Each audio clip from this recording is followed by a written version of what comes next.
Hello, everyone, and welcome to the Rowing Chat podcast. I'm Rebecca Caro, and this is the place where I've been recording interviews with rowers for the past 13 years. If you're interested in subscribing, you can go to any podcast app or go to our website, www.rowing.chat, and you can then receive a weekly email with a link to all of our episodes that have been published in the previous 7 days. Our sponsor this week is Sculling Intensive. It's a course, a week long of tuition led by myself on improving your individual single sculling skills. It's all virtual and it takes the form of nightly Zooms and daily lessons. It's designed for people who want more confidence in a single scull. This course will guide you through your full stroke cycle, focused only on single sculling technique. It's launched already, and you can find details on fastermastersrowing.com/register/sculling-intensive. And I very much look forward to seeing some of you there with me. Now, today I'm delighted to welcome to Rowing Chat Peter Jepson. Peter, welcome. Thank you. Tell the listeners a little bit about you and your background in rowing. Well, I started rowing at the same place you started rowing, Pembroke College, Cambridge, when I went up there, which in my case was 1969. And I rowed there, and then I lived in England for a few years and rowed at Derby Rowing Club. And then I went on voluntary service overseas to Sri Lanka. I rowed at the Colombo Rowing Club for a couple of years. And then after that, soon after that, I came to Canada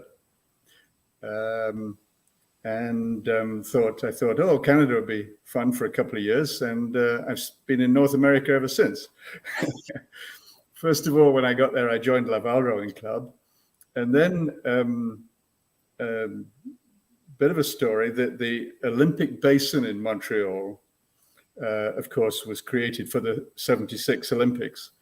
And it, by the early 80s, it was run down. There was no rowing club there. It was a mess. So a group of us from the local clubs got together and created Montreal Rowing Club at the Olympic Basin. So I was heavily involved in that. And then, 93, I was offered a position down in the States near Boston, Massachusetts. Went down there and I just rowed on my own there. I wasn't involved in any rowing organization. We lived on the coast north of Boston, and that was fun. And then came back to Canada in 2015 and got involved in Ontario adventure rowing. Now, yeah. Ontario adventure rowing sounds amazing. What is it? Well, it's not a club as such because we don't have a clubhouse. What we do have is several trailers full of boats. And we organize tours in different rivers, lakes, parts of Ontario, most weekends during the summer. And all the rowing clubs in Ontario can become members of OAR. And then all their members, any of their members, can come on our tours. Or some people are independent members of OAR, like myself. So you just choose a place and drive and say, meet us here. Yeah, tours always require a little bit of preparation, though.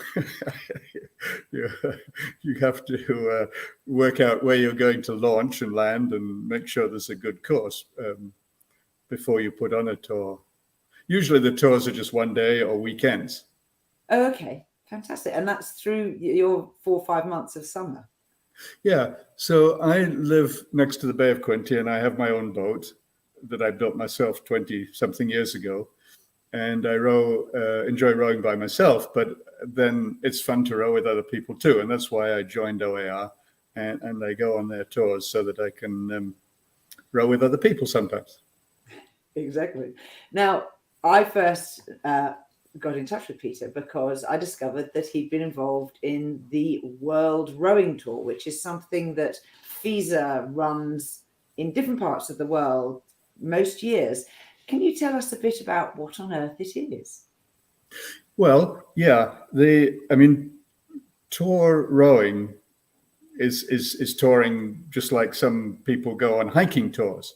A group of people get together for maybe a week and enjoy their activity together. And the same thing for rowing. It's not at all competitive. And as well as as I mentioned, the weekend tours that we do in OAR, the World Rowing Federation, that used to be FISA and now is World Rowing Federation, sponsor usually one tour a year. Some years there have been 2 tours in the past, and there hasn't been a tour since 2019. The one we did last week was the first one since the epidemic hit us. Well, congratulations for breaking the drought. And you've literally then just come off that tour. Yes, it was last week from Saturday to Saturday. The opening dinner was Saturday the 10th, and we started rowing on the next day. And the last day of rowing and the final banquet was Saturday, just past the 17th. And then there was all the business of taking the boats all back to where they came from. Finally, I've got home. Wow. Yes. And distances are quite substantial. Ontario is not a small place. Now, before we dive into learning a little bit more about what you actually did on the tour, can you tell us a little bit about the boats themselves? I brought up a photo here of a coxed quad. Tell us a little bit about how they're set up and what they're like. Yeah, these are coxed quads. There are 2 types of boats that OAR uses. One we call a touring quad, which is good for small rivers and sheltered waters. It's somewhat heavier than a racing shell. It's got room to put your gear and so on. But the boats we used on this world tour are coastal quads. And they can really be rowed in any type of water because they have a sort of depressed deck. And if water comes over the sides, it flows out the stern. There's an open stern. And underneath the deck are enclosed air pockets. So the boat can't fill with water. I don't know whether you ever experienced in a race a boat filling with water, but I remember that more than once. Not pleasant, not to be repeated. So this photograph, which you shared with me, is from the stern of the boat. Yeah, so this actually is on the canal, the Murray Canal. And you can see the boats are much wider than racing boats, which gives them stability. And you can see the open stern there. But the actual geometry is just the same as in a racing boat. If you closed your eyes, you wouldn't know the difference, except they are somewhat heavier. Yeah. So they've got sliding seats, and except for the coxswain, looks like they're on a chair. Oh, yes, a grand throne for the cox, yeah. A throne, that sounds marvellous. I can't see any rudder strings. So how does the coxswain steer? I'm guessing they are there to steer. Oh, yeah. The rudders on most of the boats are in front of the cox, just in front of the cox, rather than being right at the stern of the boat. So the cox can reach forward and use a tiller. Oh, very sensible. Brilliant. And absolutely normal oars and gates and riggers, pretty much as you described. Yep, everything's the same. One point about the rudder is that it can be lifted out, so that if you're landing on beaches and so on, you lift the rudder. So a bit like a small sailing dinghy where you can just sort of lift up the skeg. Yeah, and the riggers also on most of these boats are hinged. And the idea of it was that in big waves, that the rigger would actually lift. I don't think it really works like that, but theoretically it's like that, and it doesn't cause any problems, so it's fine. Wow. These boats are all made by Eurodiffusion, which is now changed its name to Rowing Sport Boats, but they make these coastal coxed quads, as do several other companies. And did you have to buy them specially? We collected for this tour 10 coastal quads, and that is the total number of coastal quads in Ontario and Quebec. Whoa, that's a distance. So, Wow. so yeah, there's a couple of them are owned by OAR, and the others were rented from all the clubs. So 50 people on your tour. Now, this photograph shows you loading a trailer. Is there anything we should notice particularly? Well, this is an unusual trailer, actually, because the boats are stored on their sides, so you can get 4 on a trailer. As we had to, of course, unload in the first place, and then there was a stretch in the middle of the tour that we didn't row, and so they had to be loaded on the end of the 3rd day, which is what's going on here. And then we had a rest day, and then unloaded and launched again on the Thursday morning for 3 more days of rowing. So you don't have to de-rig them to put them on the trailer? That's right. Yeah, and that saves a lot of time. Yeah. We normally take the seats out because you know how seats tend to fall out. Yeah. Don't want to lose a seat on the road. And I can see a slot here, which must be where the tiller and the skeg goes. The steering. Yeah, that's that. And then just in front of that, you'll see a piece of wood. Ah, yes. Which is a strip keel.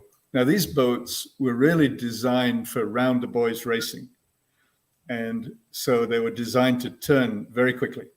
And that's fine, but it means that they're very hard to steer in a straight line, which is what you want. Basically, for touring, you don't want to have to concentrate on your steering every second. And so we fitted them with just strips of wood, which really helped them. Totally sensible. Yeah. I can totally see how useful that would be. It's a bit like learning to row. You might remember we started in clinker boats and then we went on to restricted hull boats, and they had exactly that strip keel on a fine boat. Maybe you didn't. Maybe it was an innovation. No, I remember that. Yeah. And then shells. Now I don't know whether you remember the shells. The shells we had at Pembroke College in my day. I think there were 3, and the third one was a really old boat, and all the glue joints had got soft, got weak, so you could actually have both bows oar and strokes oar on the water together if you had your hands down on the gunwale, because the whole boat twisted. That's technically called a banana boat, I think. Yeah. So plastic boats don't. I mean, I like wooden boats, but the plastic boats like we have today are a lot stiffer and a lot more resistant to damage. They certainly are. I learned to row in wooden boats. Yeah. But the plastic boats were coming in then. Now, the World Rowing Tour went to 2 different places. You've mentioned the Bay of Quinte. Where is it and what is it? Because Ontario is landlocked, am I right? Well, no, actually, Ontario has a north coast, which is on Hudson Bay and James Bay. But that's a long way north, am I right? We don't go up there. Not for rowing. But much of the south border of Ontario is Lake Erie and Lake Ontario. Oh, the Great Lakes. Yeah. And the west is Lake Huron. Anyway, so if you look at the Lake Ontario, it's basically a sort of oval, but you'll see on the North Shore there's a lump that's almost an island. It's a peninsula, but it's not quite.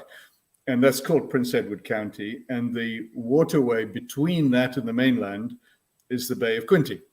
It's called a bay, but it's really like a sunken valley. It's nearly 100 kilometers long and 1 or 2 kilometers wide. Wow. So it's a great place for messing about in boats. And then you explained that you then had a rest day in the middle and went to the Thousand Islands for the second half. Right. So where Lake Ontario exits into the St. Lawrence River, there's an area with many islands. geologically, it's quite different. Both sides, like the Prince Edward County, are limestone, but then there's an arch or a bridge of granite, which is really what stops Lake Ontario from emptying. And the way that's weathered is that it has many, many islands. There are actually more than 1,000 islands in that stretch of river, some large, some small.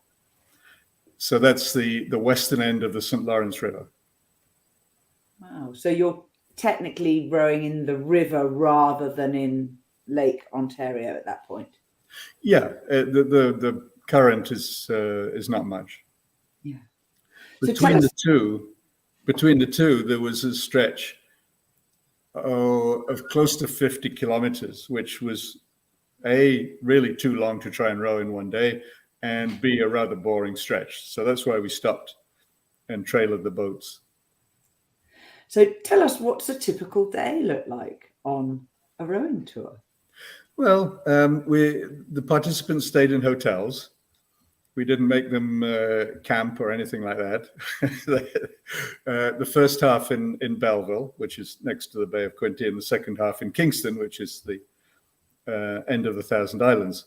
And so there was a bus, and everybody got on the bus after breakfast at 8 o'clock to take them to the starting point, which was, maybe half an hour away. Of course, it depended on the day. The first day, everything is chaos. This is normal. But we got we got everybody, all the boats into the water, and everybody set off without too much problem. I mean, not more than we expected. And we were followed, and we had two motorboats, two RIBs, the rigid inflatable boats, which are really good support boats, because they can come right up to a quad and touch the boat, even when it's rough and the waves are pushing the boats together. You can get close without any damage when you need to. So we got started on the first day, rowed up through a bay called Weller's Bay, and then out into Lake Ontario, the open Lake Ontario, for a few kilometers, which was about the roughest water that we had the whole week, and stopped in a town called Brighton for the lunch, and then in the afternoon rode through the canal that we saw on that slide, which actually makes Prince Edward County an island. It was got it. Yeah, it was dug in 1890 for commercial traffic, of course, because going around Prince Edward County in the sailing schooners that they used in the 19th century was pretty hazardous. Yeah. And so they dug the canal, and that was useful for us.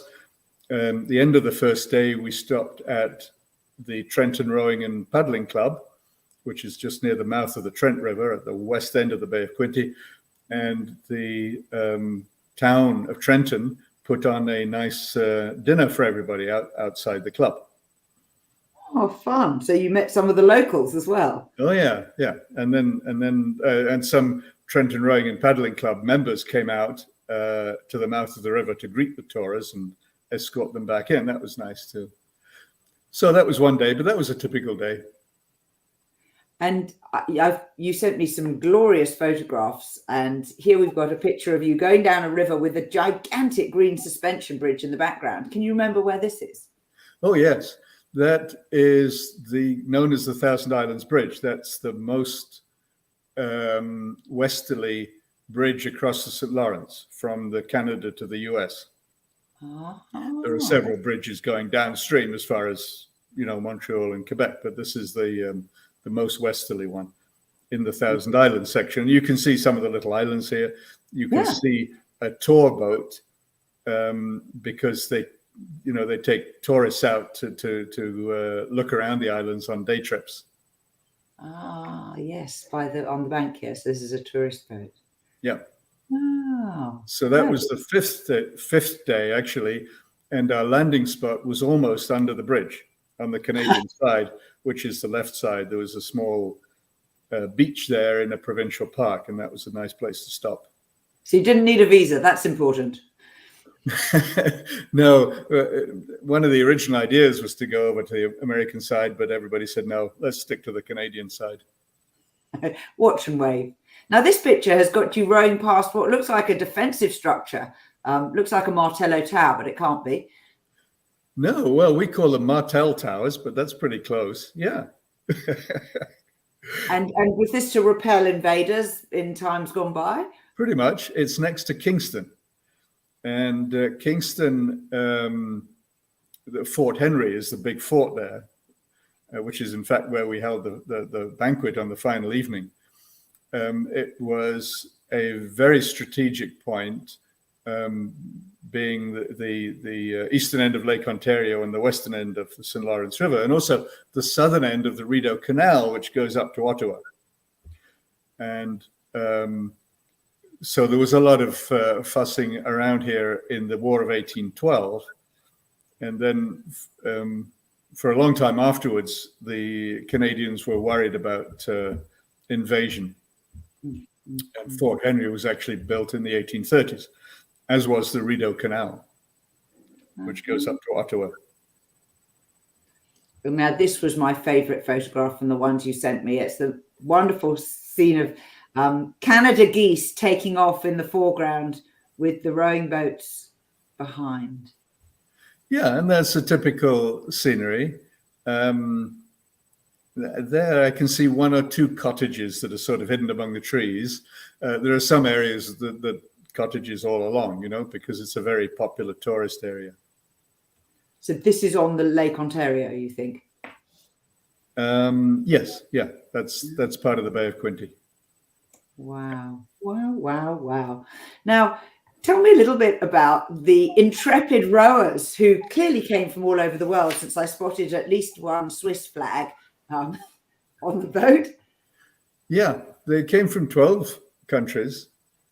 And the way they work it, they were chosen by World Rowing, not by us. And they choose 10 captains, a captain for each crew. And that captain stays with one boat all week and puts his country flag up. And then all the other participants change boats every day. So they all mix and match every day with a new crew. And does your captain have to cox all the time? No. Everybody changes. Everybody takes a turn coxing. Typically, they can change away from shore too, and typically there's a rest every half hour or so, and that's when people change coxes. So I think everybody does a little bit of coxing every day. Yeah. That shares the load, doesn't it? Yeah, people who need a rest could volunteer to be cox for a while. Yeah. So yeah, there were people from 12 different countries. Do you want me to try and list them? Now, clearly some Europeans and clearly some North Americans. Who was the first? Can you remember who came? Who was the what? Furthest away. Oh, Australia. There were 3 people from Australia. Nobody from New Zealand. And the biggest group was from Denmark. Okay. Rather surprisingly, but there were many, many people from Denmark who applied and wanted to come. And is this an event that gets oversubscribed, Peter? A little bit. Yeah, we were worried that, after a break of several years, the interest would have waned. But we had plenty of people to fill the boats, and quite a few we had to say, sorry, maybe next time. It's a shame. But Ontario Adventure Rowing run these tours regularly. So how can people get in touch with you if they are interested in trying it out? Oh, for our regular tours, you look at www.adventurerowing.ca, and you'll find there a description of the tours, and also you can sign up for our newsletter, so every month you get told what's been happening. Yeah, that's fantastic. And in terms of fitness, what do people need if they want to try touring rowing?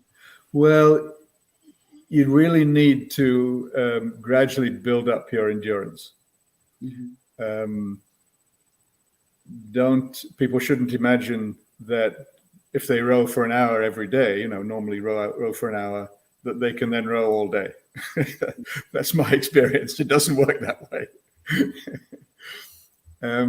People obviously need to come on a world tour or an OAR tour need a basic understanding of rowing technique so they can row together with others.